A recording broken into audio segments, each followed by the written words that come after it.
mis ilaahay ku roon yahay jannaal waxay ahaa jirtay waa magaalka oo loo soo dalxiiso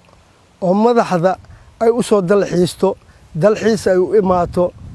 geed jaale meel la dhahayaa jiri jirtay oo madaxda lagu soo dhabeeyo oo madaxda lagu maamulo ayaa jiri jirtay geed jaale waxaa jiri beer oo dawladda leh oo la dhahay 400 hektar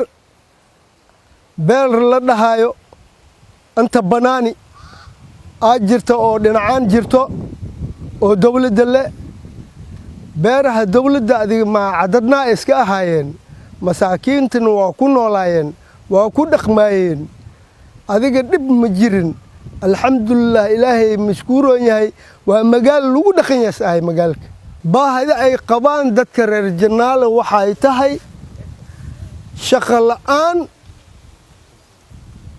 way fidiyaan ragga hadis fidiyaan wax kasta waa keenaa amal kasta waa keenaa shaqo abuuran u baahanahay beerihii oo talyaaniga ka tagi iyo beerihii dawladda ay lahayd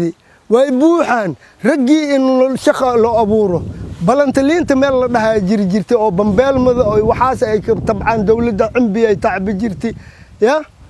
cambi ay tacbi jirtay shacab weynaha ayaa ka shaqaysan jiri hadhowna ayaga lagu maciini jiri wixii oo dhan aan buwaysanaa wixii oo dhan aan u baahannahay inaan helno